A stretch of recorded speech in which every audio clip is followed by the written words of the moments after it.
This is the third video in the series about corruption. The first video I've looked at the concept of corruption and as an impact, as a disease, as a virus, as a co-producer, because of its systemic nature and complexity. In the second video, I've looked at the six dimensions of development and obstructions to development that contribute to corruption. And in this third video,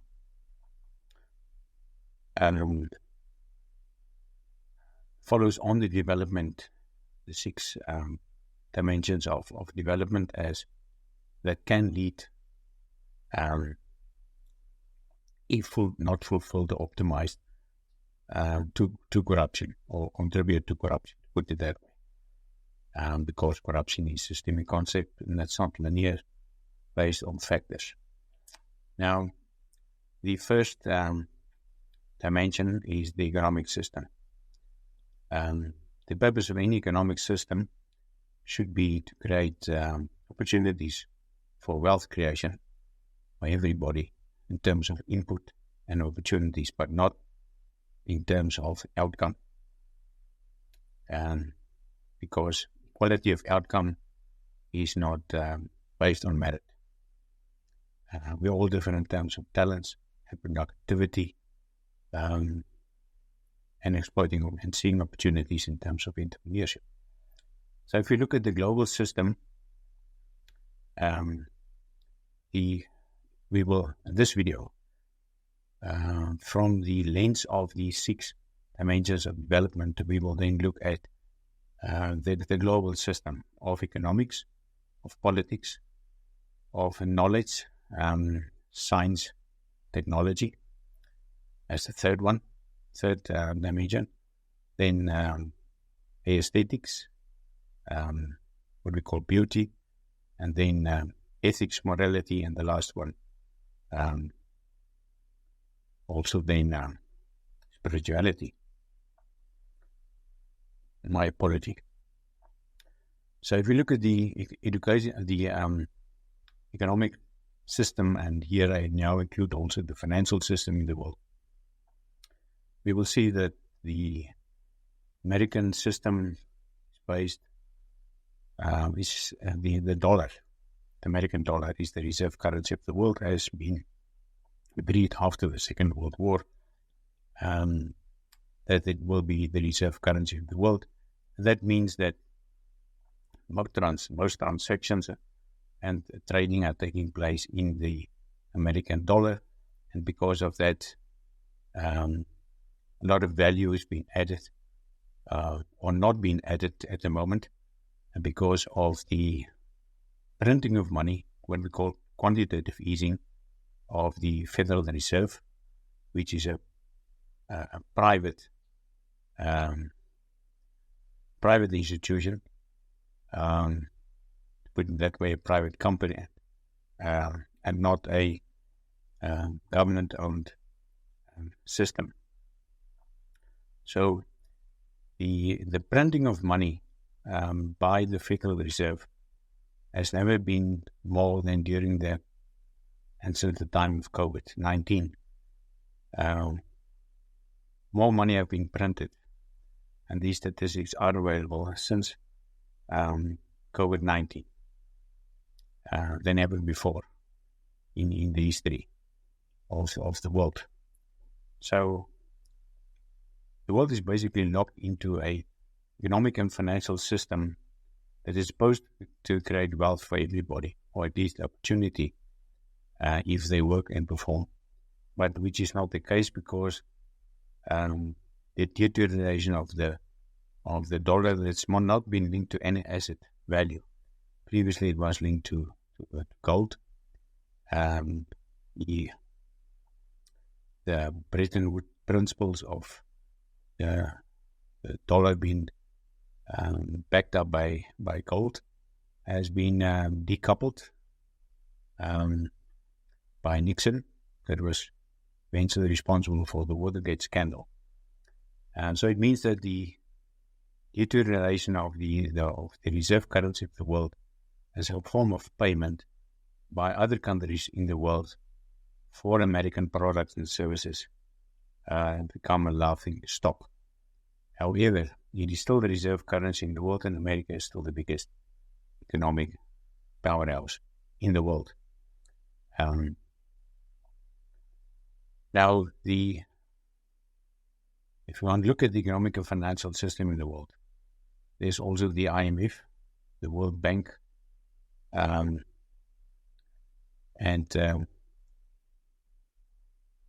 yeah.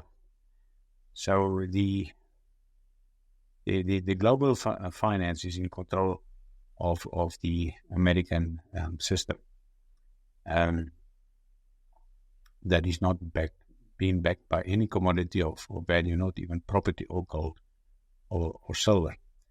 Now, on the other hand, one also get the World Economic Forum, that is a private NGO registered in Switzerland with political immunity. That is a bunch of businessmen with no mandate. They have not been elected. That make these annual Davos planning exercises for the rest of the world, on behalf of the world, although they don't have any accountability and they don't represent anybody or being elected by any country.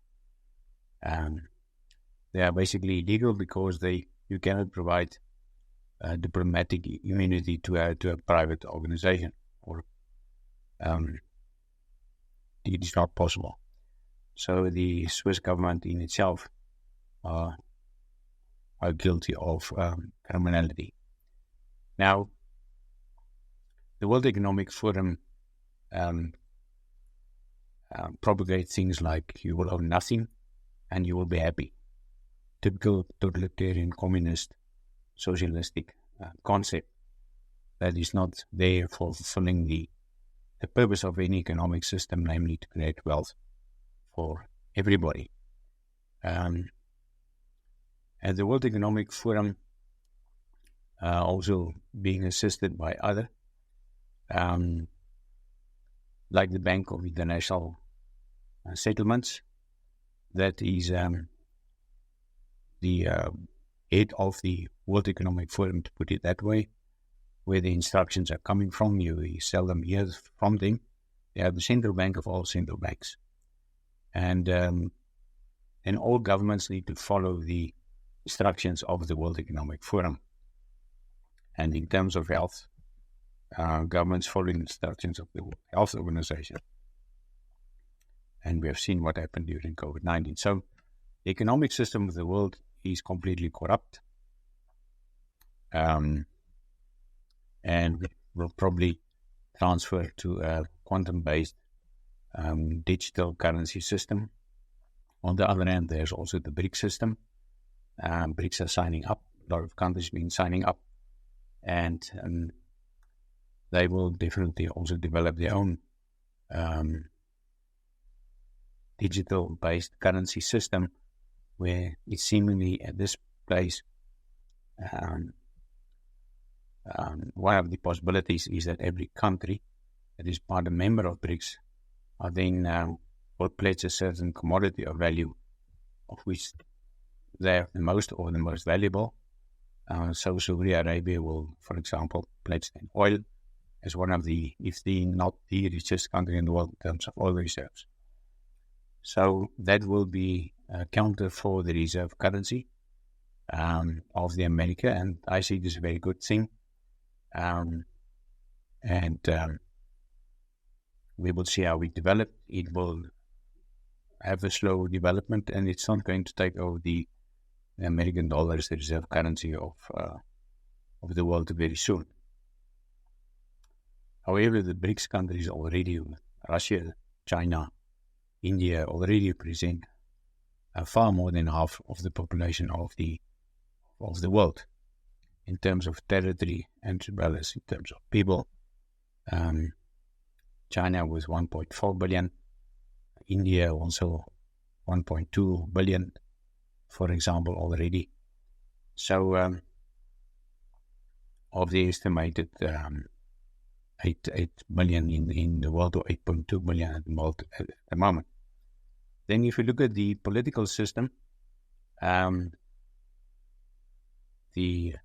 all countries are represented that are members of the United Nations, but political decisions are linked to the economic system and economic powerhouses. So small countries in Africa and developing countries doesn't have a say in the United Nations because they don't have the financial and economic power. The political system in the world is to a very large extent determined by the economic system, by multinational corporations, and in America, with the musical chairs between government, the Federal Reserve, and multinational corporations that change job interchangeably, what we call a revolving door. George Bush is a very good example. Clooney, McNamara, and so forth. So since the economic system actually overruled the political system of the world, we have a very much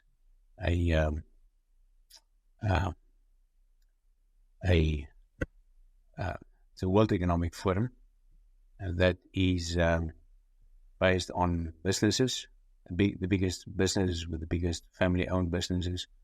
Rockefeller, the biggest, not Rockefeller, BlackRock, the biggest investment company in the world, followed by Vanguard, representing trillions and being part of so many, almost all banks in the world, and representing so many companies where Coke and Pepsi is also at the same time part of BlackRock, for example. So you see that there is no political representative system in the world. The UN is not an example of that. The World Economic Forum is not an example of that, although they take decisions and they are not being elected by anybody. So it's an authoritarian system, and we're moving closely towards totalitarianism and authoritarianism in this world. Seemingly on the surface, there is a difference, and there is in terms of political differences between United States and China and Russia, but on a much higher level, they actually work together. Like China is one of the big funders of the World Health Organization and also Bill Gates, to give that example. Now, on the educational front, we also see that we can call it the treason of the intellectuals, that representing ideas that's not concrete, like identity politics, cancel culture, wokeness, gender sensitivity with LGBT plus, where the BBC the other day said there are about 100 different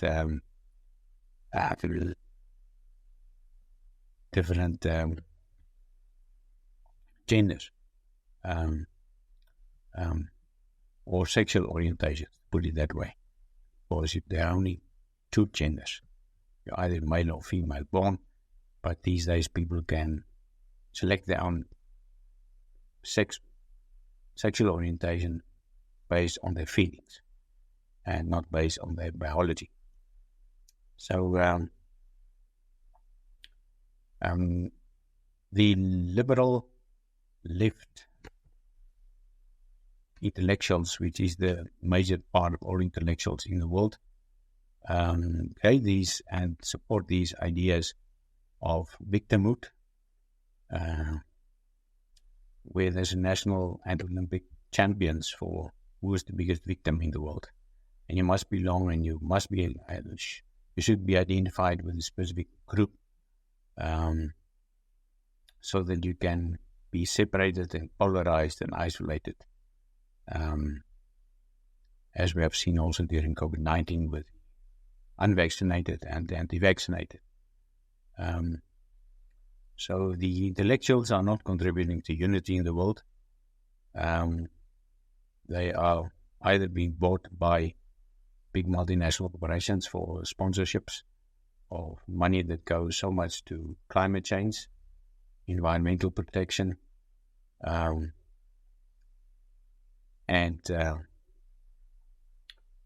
also in political support of presidents in a specific country, and also supporting the whole idea of victimhood, as we've seen with Harvard, where 30 different groups in Harvard, from lecturers to students associated, and expressed themselves very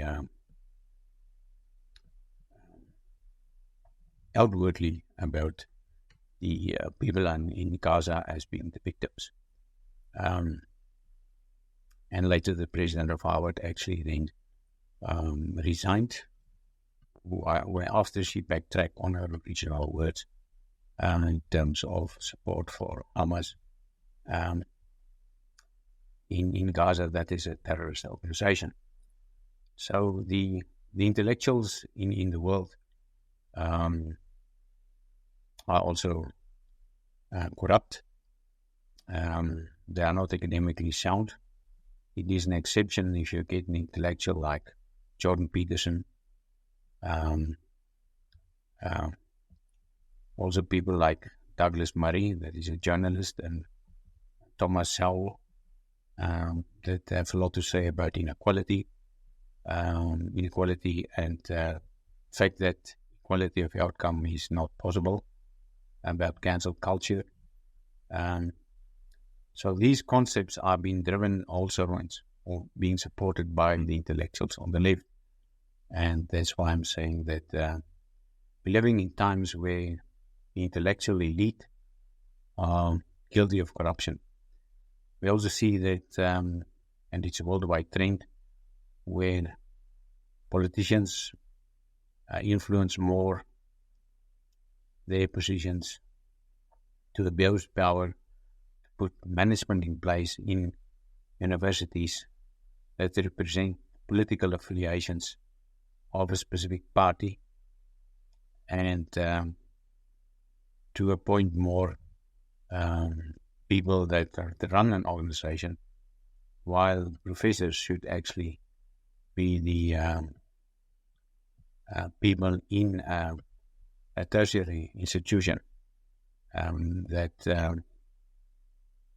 should have the biggest say in terms of curriculums, for example. While at the moment in the world, the management that are not academics actually make the decisions, and more and more admin staff are being appointed instead of better academics in order to teach the students. And that influence and that makes tertiary institutions, universities, dependent on the whims of the management and the politicians, as we also see in Namibia. In America, the educational institutions are private institutions like Harvard, and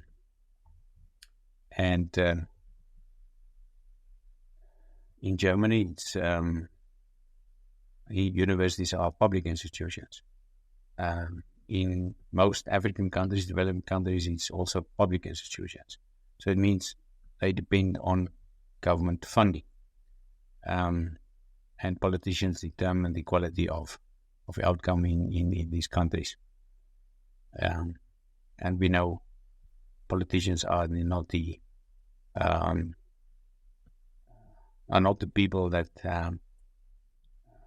find it very difficult to not to be corrupted.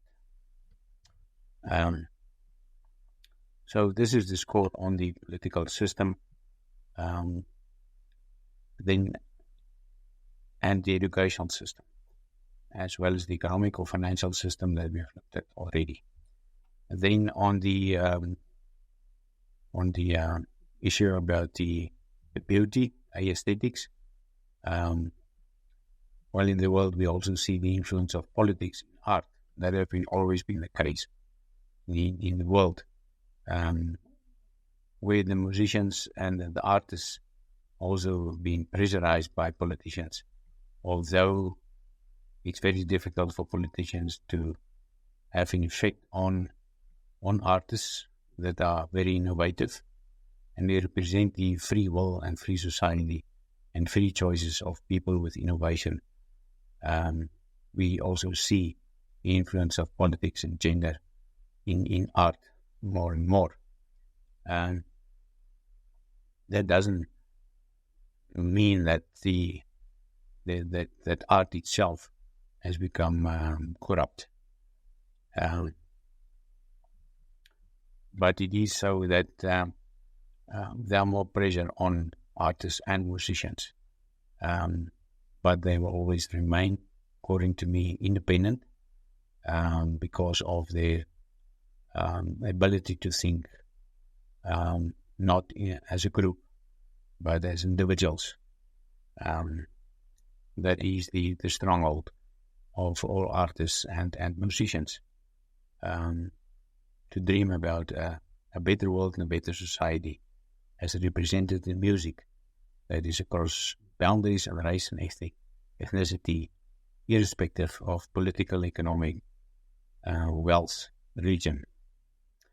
And then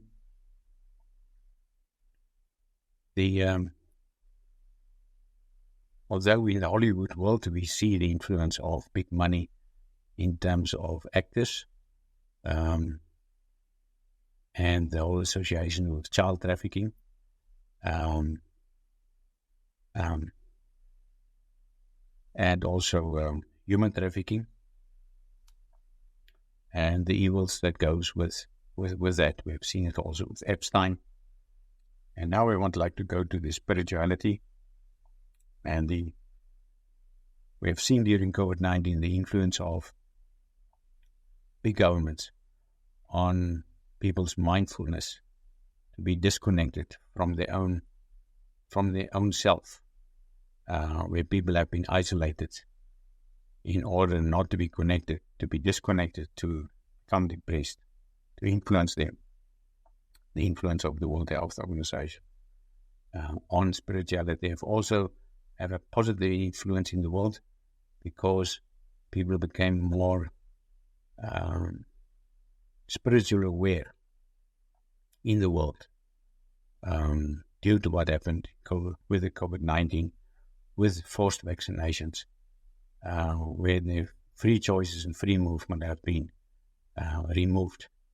It did have a very, very positive impact on the world from a spiritual point of view, and we see an uprising of people to move from 3D to 5D.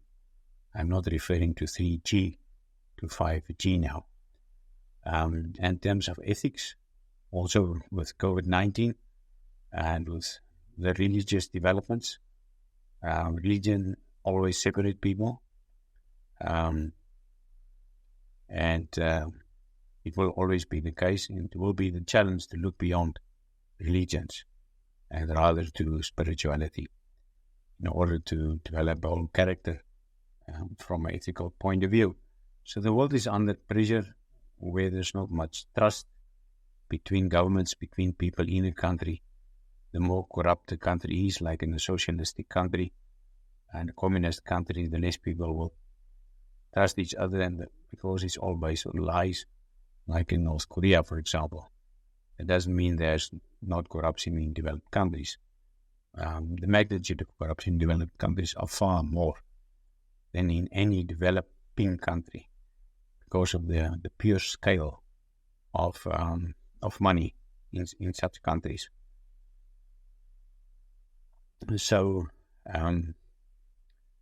this concludes then the state of the political situation, the state of the economic situation in the world, the drive towards totalitarian governance and government on a trade basis, World Trade Organization, on the economic basis from a World Economic Forum, linked to that from a political point of view also, because those that control the politics are the people with the money, like those people that represented at Davos with the World Economic Forum, unelected, and not representing any country or anybody specific, except for big companies and people of governments that walk the talk of wokeness. So with that, we concluded in the 6 dimensions of development, the state of the 6 dimensions of development in the world from a global perspective,